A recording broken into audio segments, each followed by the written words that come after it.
December 1ನೇ ತಾರೀಕಿಂದ December 7ನೇ ತಾರೀಕುವರೆಗೆ ರಾಶಿ ಬಹುಶಃ ಹೇಗಿರುತ್ತೆ ಗೊತ್ತು. 12 ರಾಶಿ ಬಗ್ಗೆ ಸಾಕಷ್ಟು ಮಾಹಿತಿನ ನೀಡ್ತಾ ಹೋಗ್ತೀನಿ. ಅದರಲ್ಲೂ ಡಿಸೆಂಬರ್ ಒಳಗಡೆ ಗುರು ಡಿಸೆಂಬರ್ 5ನೇ ತಾರೀಕು ಚೇಂಜ್ ಆಗ್ತಾರೆ. ಗುರು ಬದಲಾವಣೆಯಿಂದ ಮತ್ತು ಡಿಸೆಂಬರದಲ್ಲಿ ಈ ವಾರ ಫಲ ಹೇಗಿದೆ ನೋಡೋಣ. ವಾರ ಫಲ ಆರ್ಯ ಟಾಕ್ ಕಾರ್ಯಕ್ರಮದಲ್ಲಿ ಮೊದಲಿಗೆ ಯಾವೆಲ್ಲ ಗ್ರಹಗಳು ಚೇಂಜ್ ಆಗ್ತಾರೆ ಅಂದರೆ 9 ಗ್ರಹಗಳಲ್ಲಿ ಒಂದೇ ಗ್ರಹ ಚೇಂಜ್ ಆಗೋದು, ಅದು ಗುರು ಭಗವಾನ್ ಡಿಸೆಂಬರ್ 5ನೇ ತಾರೀಕು. 7ನೇ ತಾರೀಕಿನ ಕೇವಲ 2 ಡೇಸ್ ಬ್ಯಾಲೆನ್ಸ್ ಇತ್ತು, 6 ಮತ್ತು 7. ಅಲ್ಲಿವರೆಗೂ ಕೂಡ ಎಂದಿನಂತೆ ಇರೋ ಕಡೆ ಎಲ್ಲ ಗ್ರಹಗಳು ಇರ್ತವೆ 1ನೇ ತಾರೀಕಿಂದ 7ನೇ ತಾರೀಕುವರೆಗೂ. ಎಂದಿನಂತೆ ಯಾವೆಲ್ಲ ಗ್ರಹಗಳು, ಮೀನ ರಾಶಿಯಲ್ಲಿ ಶನಿ ಗ್ರಹ ಇದ್ದಾನೆ, ಹಾಗಾಗಿಯೇ ಅವನು ಜನ್ಮ ಶನಿಯಾಗಿ ಕಾಡ್ತಾ ಇದ್ದಾನೆ. ಅದೇ ಥರ ಗುರು ಮಿಥುನ ರಾಶಿಗೆ ಬಂದಿರೋದ್ರಿಂದ ಶುಭ ಫಲವನ್ನು ಯಾವ ರಾಶಿ ಕೊಡ್ತಾನೆ ನೋಡೋಣ. ಕೇತು ಸಿಂಹ ರಾಶಿಯಲ್ಲಿದ್ದಾನೆ. ಕೇತು ಸಿಂಹ ರಾಶಿಯಲ್ಲಿರೋದ್ರಿಂದ ಒಂದಲ್ಲ ಒಂದು ಸಮಸ್ಯೆಗಳು ಕೂಡ ನಿಮಗೆ ಬರಲ್ವ ಅನ್ನೋದು ಕಷ್ಟಗಳನ್ನು ನೋಡ್ಬೋದು.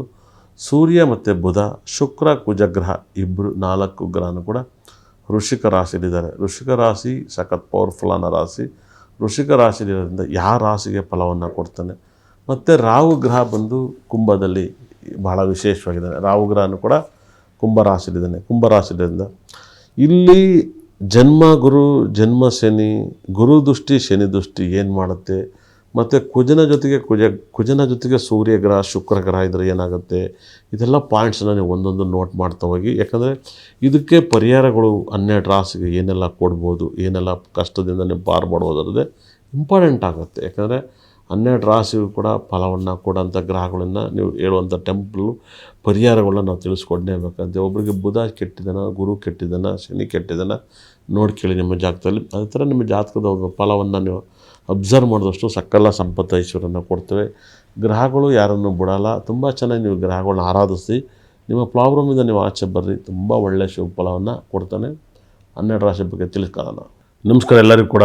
ಕಟಕ ರಾಶಿಗೆ ಹೇಗಿದೆ ಅಂತ ನೋಡೋಣ. 1 ಡಿಸೆಂಬರ್ಲಿ ಬಹಳ ವಿಶೇಷ ವಾರ ಫಲವನ್ನು ನೋಡೋಣ. ಆರ್ಯವರ್ಧನ್ ವಾರ ಪರಿಹಾರದಲ್ಲಿ ಆರ್ಯವರ್ಧನ್ ನಂಬರ್ ಅಂದರೆ ನಾನು ನಂಬರ್ಸ್ ಅಂತ ಹೇಳ್ತಾ ಇರ್ತೀನಿ. 100% ವೃಷಭ ರಾಶಿಗೆ ಗುರುಗ್ರಹ ವ್ಯಯಸ್ಥಾನದಲ್ಲಿರೋದು ತುಂಬ ಅಪಾಯ ಅಂತ ಹೇಳೋದು. ಅದು ಭಾಗ್ಯಸ್ಥಾನಾಧಿಪತಿ ವ್ಯಯಸ್ಥಾನಕ್ಕೆ ಹೋಗ್ಬಾರ್ದು. ಭಾಗ್ಯ ಅಂದರೆ ಯಾವ್ದಾಗುತ್ತೆ ಅಂದರೆ ಒಂದು ಮೀನರಾಶಿ ಅಧಿಪತಿ ಗುರುಗ್ರಹ ವ್ಯಯಸ್ಥಾನಕ್ಕೆ ಹೋಗ್ಬಾರ್ದು, 12ನೇ ಭಾವಕ್ಕೆ ಹೋಗ್ಬಾರ್ದು. 9ನೇ 12ನೇ ಮನೆಗೆ ಹೋದಾಗ ಪೂರ್ಯ ಪುಣ್ಯದ ಕರ್ಮಗಳು ಜಾಸ್ತಿ ಇರುತ್ತೆ ಅಂತ ಹೇಳ್ತಾರೆ, ಶಾಪಗಳು ಜಾಸ್ತಿ ಬರುತ್ತೆ ಅಂತ. ಯಾಕಂದರೆ 9ನೇ ಮನೆ ಪೂರ್ಯ ಪುಣ್ಯ ಸ್ಥಾನ ಅಂತ ಹೇಳ್ತಾ ಅಷ್ಟಲ್ಲ. 9ನೇ ಮನೆ ಅಧಿಪತಿ 12ನೇ ಭಾವಕ್ಕೆ ಬರೋದು. ನಿಮಗೆ ಕುಟುಂಬದವರು ನೆಂಬಿರೋರು ನಿಮಗೆ ಮೋಸ ಹೋಗ್ಬೋದು, ದ್ರೋಹ ಹೋಗ್ಬೋದು, ಇಲ್ಲ ನಿಮ್ಮ ಮನಸ್ಸಿಗೆ ನಿಮ್ಗೆ ಅವರಿಂದ ತೊಂದರೆ ಆಗ್ಬೋದು ಅಂತ ಹೇಳುತ್ತೆ. ಅದರಿಂದ ತುಂಬ ಜಾಗೃತಿಯಾಗಿರಬೇಕಾಗುತ್ತೆ. ಗುರು ಭಗವಾನ್ ನಿಮಗೆ ಈ ವಾರದಲ್ಲಿ ಅಂಥ ಏನು ಲಾಭವನ್ನು ಕೊಡ್ತಾ ಇಲ್ಲ ಅಂತ ಹೇಳುತ್ತೆ. 100% ಅದನ್ನು ಕಂಟ್ರೋಲ್ ಮಾಡ್ಕೋಬೇಕಾಗತ್ತೆ. ಅದೇ ರೀತಿಲಿ ಶನಿ ಕೂಡ ನಿಮಗೆ ಲಾಭವನ್ನು ಕೊಡಲ್ಲ. ಯಾಕಂದರೆ ಶನಿ ಕೂಡ ಅವನು 9ನೇ ಮನೆ ಕೂತು 9ನೇ 12ನೇ ಮನೆ ಕೂತಿಂದ ಶನಿ ದಶೆನೂ ಕೂಡ ಅಷ್ಟು ಒಳ್ಳೇದು ಮಾಡಲ್ಲ ಅಂತ ಹೇಳುತ್ತೆ. ತುಂಬ ಕೇರ್ಫುಲ್ಲಾಗಿ ಹ್ಯಾಂಡಲ್ ಮಾಡಿ. ರಾಹು ಭಗವಾನ್ ಅಷ್ಟಮದಲ್ಲಿದ್ದಾನೆ. ರಾಹುನು ಕೂಡ ಈ ವಾರದಲ್ಲಿ ನಿಮಗೆ ಒಳ್ಳೇದು ಮಾಡಲ್ಲ ಅಂತ ಹೇಳುತ್ತೆ.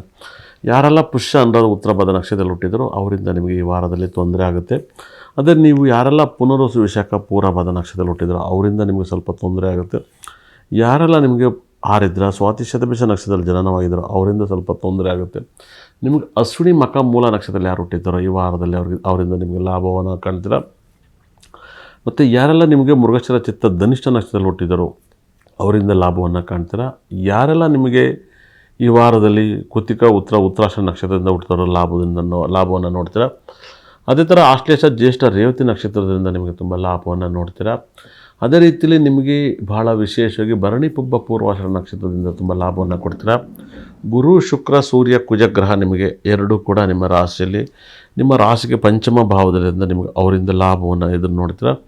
ನಿಮ್ಮ ಮಕ್ಕಳಿಂದ ಲಾಭವನ್ನು ಅನುಭವಿಸ್ತೀರಾ. ಮತ್ತು ನೀವು ಎಲ್ಲರೂ ಟ್ರಿಪ್ ಮಾಡಿದ್ರೆ ತುಂಬ ಸಂತೋಷವನ್ನು ಪಡ್ತೀರಾ. ಆದರೆ ಗುರು ವ್ಯಯಸ್ಥಾನದಲ್ಲಿದ್ದರೆ ನಿಮಗೆ ಗುರು ನಕ್ಷತ್ರರು, ಶನಿ ನಕ್ಷತ್ರ, ರಾಹು ನಕ್ಷತ್ರರು ನಿಮಗೆ ಕೆಟ್ಟ ನಕ್ಷತ್ರಗಳಾಗಿರ್ತವೆ. ಹಾಗಾಗಿ 27 ನಕ್ಷತ್ರದಲ್ಲಿ 9 ನಕ್ಷತ್ರಗಳು ಕೆಟ್ಟಿದ್ದಾವೆ. ಹಾಗಾಗಿ 3 ಗ್ರಹಗಳು ಕೆಟ್ಟಿದ್ದಾವೆ. ಆದರೆ ನಿಮಗೆ 7 ಗ್ರಹಗಳು ಭಾಳ ವಿಶೇಷವಾಗಿ ನಿಮಗೆ 6 ಗ್ರಹಗಳು ಲಾಭದಲ್ಲಿದ್ದರೆ, ಇನ್ನು 3 ಗ್ರಹಗಳು ಕೆಟ್ಟಿದ್ದಾರೆ. ಹಾಗಾಗಿ ನಿಮ್ಮ ರಾಶಿಗೆ ಈ ವಾರ ಕಟಕ ರಾಶಿಗೆ ನಿಮಗೆ ಮಿನಿಮಮ್ ಅಂದ್ರೆ ನಿಮಗೆ ಪರ್ಸೆಂಟೇಜ್ 70% ತುಂಬ ಚೆನ್ನಾಗಿದೆ, 75% ಏನು ಚೆನ್ನಾಗಿಲ್ಲ. ಈ ವಾರದಲ್ಲಿ 70% ಕಟಕ ರಾಶಿಗೆ ಟೈಮ್ ಚೆನ್ನಾಗಿದೆ. ನಿಮ್ಮ ಲೈಫಲ್ಲಿ ಗೌರ್ಮೆಂಟ್ ಕೆಲಸ, ಜಮೀನು ಕೆಲಸ, ವ್ಯಾಪಾರ, ರಿಯಲ್ ಎಸ್ಟೇಟು, ಶೇರ್ ಮಾರ್ಕೆಟು, ಬಟ್ಟೆ ಅಂಗಡಿ ವ್ಯಾಪಾರಗಳು ತುಂಬ ಚೆನ್ನಾಗಾಗುತ್ತೆ. ಹಾಗಾಗಿ ದೇವಸ್ಥಾನ ಕೆಲಸ ಕಂಟ್ರೋಲ್ ಮಾಡಿ, ಗಾಡಿ ವಿಚಾರದಲ್ಲಿ ಕಂಟ್ರೋಲ್ ಕೆಲಸ ಮಾಡಿ, ಮತ್ತು ಹೋಟೆಲ್ ವೃತ್ತಿಯಲ್ಲಿರೋರಿಗೆ ಸ್ವಲ್ಪ ಕಂಟಕವಿದೆ. ಇದನ್ನು ಪರಿಹಾರ ಮಾಡ್ಕೊಳ್ಳಿ. ಒಳ್ಳೆಯದಲ್ಲಿ ಕಟಕ ರಾಶಿಗೆ.